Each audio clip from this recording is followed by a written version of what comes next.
Iran's supreme leader has not been seen in public in over a month.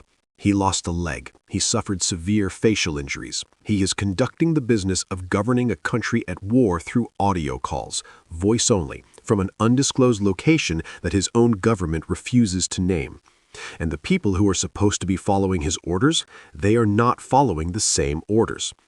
Right now, inside Tehran, 3 separate factions are pulling Iran in 3 completely different directions. One wants to keep striking. One wants to negotiate. One is waiting to veto whatever the other 2 decide. And the man who is supposed to resolve that conflict cannot appear in public. America has been watching Iran from the outside, counting missiles, tracking ships, monitoring oil prices. What it has almost entirely missed is what is happening inside the country it just spent 40 days bombing. That story changes everything about whether any agreement signed in Islamabad is worth the paper it's printed on. Let's start with a fact that Reuters confirmed from 3 separate sources close to Iran's inner circle. Mojtaba Khamenei, the man who assumed the position of supreme leader after his father was killed in the early stages of this war, is not functioning as a supreme leader in any conventional sense of that term. According to Reuters, he may have lost one leg in the assassination attempt that occurred at the beginning of the conflict. He has significant facial disfigurement. Every government function he performs, every decision, every directive, every response to the Islamabad negotiations is happening through audio-only communication. He has not made a single public appearance since assuming leadership. Intelligence assessments cited in that same Reuters report suggest he may not appear publicly for at least another month or 2. Now understand what that means in the specific context of how Iran's government actually functions. The supreme leader in Iran's theocratic structure is not a ceremonial title. It is the single most powerful position in the country, above the president, above parliament, above the judiciary. The supreme leader's authority is theological, not just political. It derives from the concept of velayet-e-faqih, the guardianship of the Islamic jurist, which holds that a qualified religious scholar exercises God's authority on earth in the absence of the imam. That is not a metaphor. That is the actual constitutional foundation of the Iranian state, which means that when the supreme leader makes a decision, it carries a weight that no parliamentary vote, no presidential directive, and no negotiating team can override. A deal that the supreme leader endorses is a deal the entire state apparatus is obligated to honor. And a deal that a supreme leader who cannot appear in public, who is communicating by voice call from an undisclosed location, who has not publicly addressed his own people in over a month, a deal endorsed by that figure, carries a legitimacy question that nobody in Islamabad, Washington, or even Islamabad has fully answered. Here is what the analysts tracking this have been saying, and what the mainstream coverage has almost entirely missed. A supreme leader who cannot show his face cannot project power, and a government whose supreme leader cannot project power does not negotiate from a unified position. That is not a theory. That is what you would see in practice, and what you are seeing in practice is exactly that. To understand what is actually happening inside Iran's decision-making right now, you need to understand the 3 factions that are effectively running the country in the absence of visible supreme leadership. The first faction is the Islamic Revolutionary Guard Corps, the IRGC. The IRGC is not Iran's regular military. It is a parallel military structure that was created specifically to protect the Islamic Revolution from internal and external threats. It has its own ground forces, its own navy, its own air force, its own intelligence apparatus, and its own economic empire. A sprawling network of businesses and construction contracts that gives it financial independence from the civilian government. The IRGC is the faction that fired 11 ballistic missiles at Saudi Arabia's Jubail industrial complex after the ceasefire was announced. The faction that has continued contesting American naval operations in the Strait of Hormuz. The faction that has been reorganizing air defense units toward western Iran during the supposedly active ceasefire period. The IRGC's position on the Islamabad talks is, according to analysts tracking Iranian internal politics, essentially dismissive. The dominant view within the IRGC's senior leadership is that Iran did not lose this war, that the regime survived, that the missile program survived, that the Hormuz leverage survived.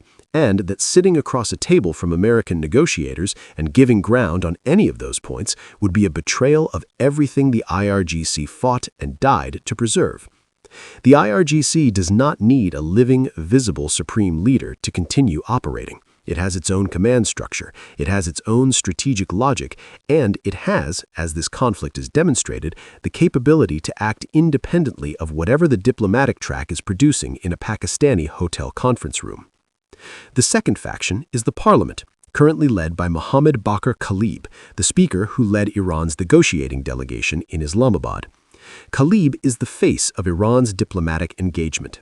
He was the man in that room for 21 hours. He was the man whose badge displayed the image of the incapacitated supreme leader as a message before a single word was spoken. But here is what every analysis of Khalib's position has noted. His authority is institutional, not ideological. He holds parliamentary power. He does not hold religious legitimacy.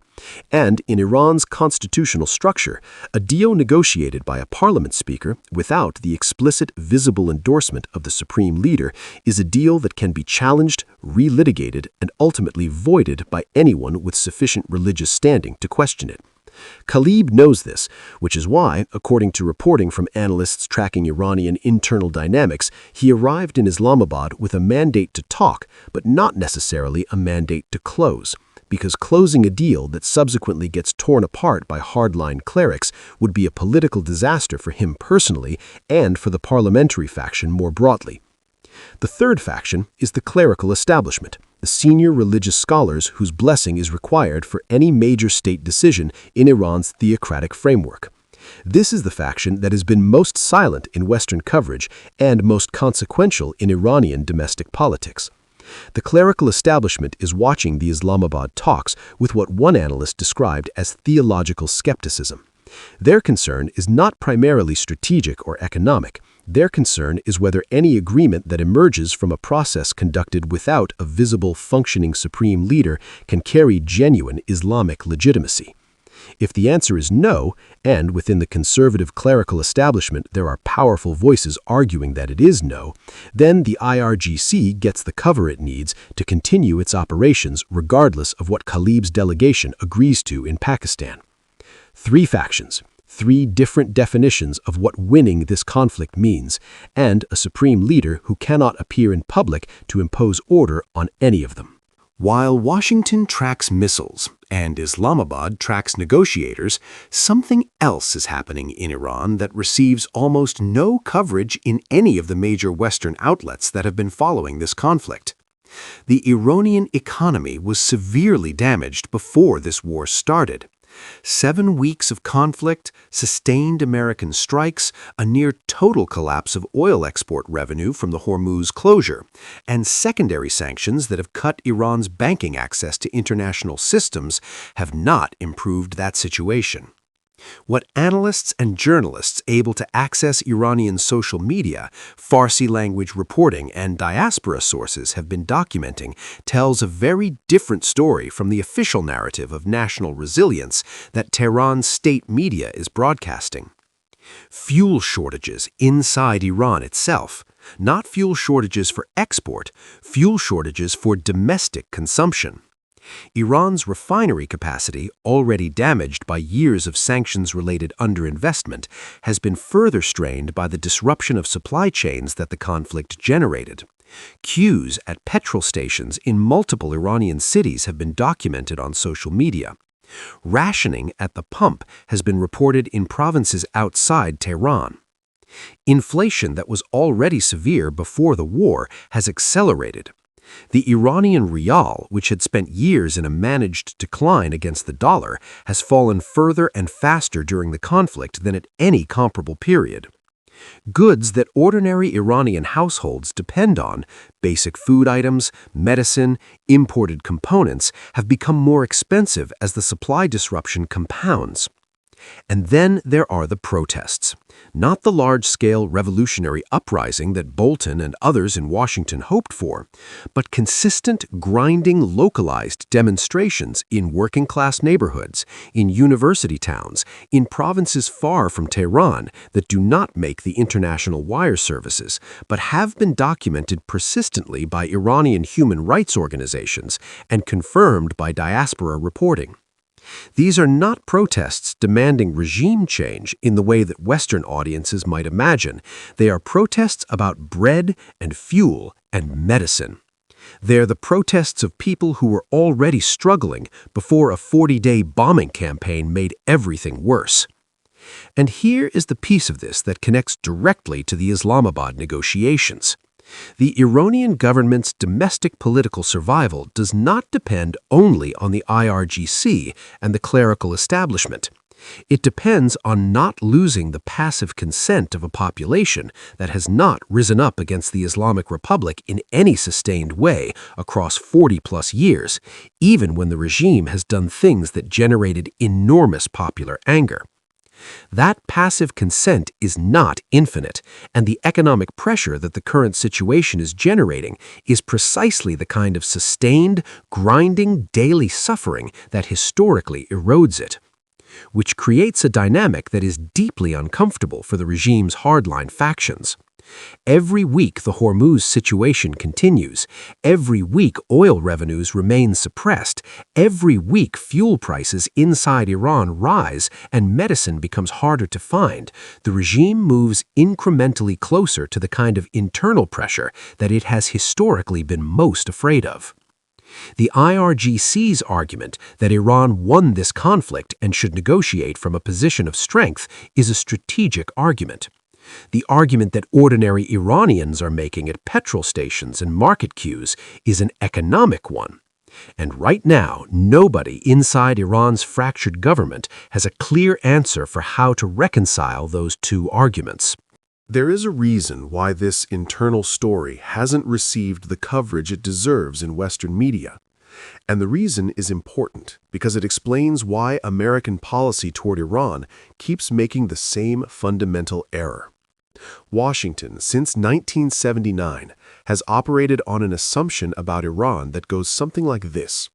Iran is a unified adversary with a coherent strategic logic. Pressure applied from the outside will produce a predictable response from that unified adversary. Either they capitulate or they escalate, and whichever they do, we can plan for it. The reality of Iran's internal politics has never fit that assumption. Iran is not a unified adversary. It is a contested political space in which multiple factions compete for control of the state's resources, its military, its religious legitimacy, and its foreign policy, all within a framework that is technically theocratic, but practically much messier. The IRGC doesn't always do what the supreme leader says. The parliament doesn't always reflect what the clerical establishment wants. The clerics don't always agree with each other, and the supreme leader, in the best of circumstances with full health and public visibility, has spent decades managing those tensions rather than resolving them. In the current circumstances, with a supreme leader who is physically incapacitated, operating in secrecy, and unable to make a public statement that would carry the weight of genuine religious authority, those tensions are not being managed, they are being deferred. Which means that any agreement reached in Islamabad is not an agreement with Iran. It is an agreement with whichever faction of Iran's government had the most influence over the negotiating delegation on a given day. And as soon as the deal goes back to Tehran for validation, which it must, the other factions get their turn. The IRGC gets to look at the deal and decide whether it serves their interests. The clerical establishment gets to examine whether it meets their theological standards. The hardline networks that surround a physically absent supreme leader get to present their objections through audio calls to a man who cannot hold a press conference to silence them. John Bolton made the point in his foreign policy interview, though he made it in a different context, that any Iranian government that survives this conflict will draw the lesson that absorbing punishment is survivable. What Bolton's framework doesn't fully account for is that the Iranian government that survived this conflict is not the same Iranian government that started it. The chain of command is different, the power balance between factions is different, and the person at the top of that chain is operating under conditions that no supreme leader in the history of the Islamic Republic has ever faced. The two positions that collapsed the Islamabad talks, Iran's insistence on keeping its enriched uranium stockpile and its demand for recognized sovereignty over the Strait of Hormuz, were not positions chosen arbitrarily by Mohammad Bakr Khalib and his delegation. They were positions that reflected the minimum that the IRGC and the clerical establishment would accept without declaring the negotiating team traitors to the revolution. Khalib did not have the authority to move on those positions, not because he lacked the diplomatic skill or the personal willingness, but because moving on them without the explicit blessing of a supreme leader who could stand in front of cameras, address the nation, and invoke religious authority to legitimize the concession would have been political suicide. And the supreme leader cannot stand in front of cameras. This is the structural trap that J.D. Vance walked into in Islamabad and walked out of 21 hours later. The American side arrived expecting to negotiate with a government. They were actually negotiating with a coalition of factions whose leader is physically incapacitated and whose internal hierarchy is operating in the gap that incapacitation created. A naval blockade will create pain in Iran. The mine-clearing operation will restore some tanker traffic. The economic pressure will continue. But none of that pressure reaches the IRGC directly. The IRGC's revenue streams, its construction empire, its smuggling networks, its control of specific economic sectors, do not depend on Hormuz staying open. The people who depend on Hormuz staying open are the same ordinary Iranians standing in petrol queues in provinces that Tehran barely acknowledges exist. Pressure applied from the outside is landing on the people with the least power to change the outcome. The faction with the most power to change the outcome, the IRGC, is largely insulated from that pressure. And the supreme leader who could, in theory, order the IRGC to stand down and accept a deal is conducting government business through audio calls from an undisclosed location. That is not a negotiating environment. That is a waiting game. And Iran's hardline factions are historically very good at waiting. A supreme leader who cannot appear in public and whose authority is operating at reduced wattage through physical incapacity and political absence. An IRGC that fought this war, took the losses, and has drawn the conclusion that it won, and is not prepared to accept a deal that says otherwise. A parliament speaker who negotiated in Islamabad with a mandate that the other factions in Tehran never fully endorsed. A clerical establishment that will examine any deal for theological soundness and has every incentive to find it lacking. And an Iranian street that is running out of fuel, watching prices rise, and has not been asked by anyone, not America, not their own government, not the analysts in Washington, what it actually wants. America is preparing a naval blockade. It is clearing lanes through Hormuz. It is maintaining the pressure that Trump has publicly committed to. All of that will produce economic pain inside Iran. What it will not produce, unless Iran's internal balance of power shifts in ways that no external actor currently has visibility into, is the unified decision from a legitimate authority figure that a durable agreement requires. The gap in Islamabad was not closed because neither side had the domestic political space to accept a compromise that looks like a concession. That sentence is true, but for Iran, the more precise version is this. The faction that would have to live with a compromise, the IRGC, is the faction that no one in Islamabad was actually negotiating with, and the man who could have ordered them to accept one cannot be seen in public. Subscribe and hit the notification bell.